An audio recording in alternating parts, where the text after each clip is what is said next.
Today I'm going to show you how to do the palm squeeze. I guess that's what it's called.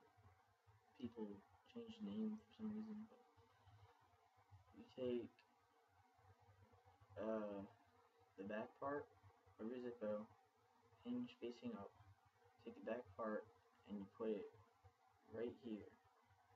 So like this. You take your thumb and put it on the corner, the top part of the lid, and you take your index and put it on the other side. You take your middle finger and you put it right here. So make sure the hinge is facing up, and you don't want to hold too tight on the top part, but you want to hold it tight enough to where it doesn't fly out your hands. So you take your middle finger and you like push on the bottom of the lid, and it should do that. Like, it's easy, like after you know how to hold it and everything,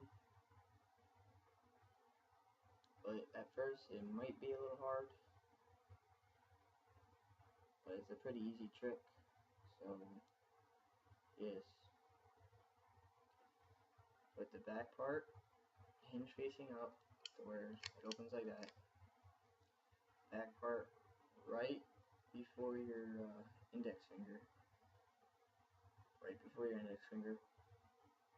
index finger on the one side of the zippo, on the lid, thumb on the other side, middle finger on the bottom of the lid, and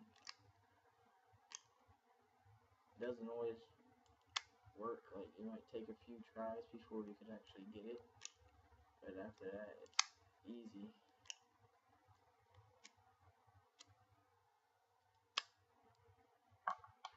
So that's it. See ya.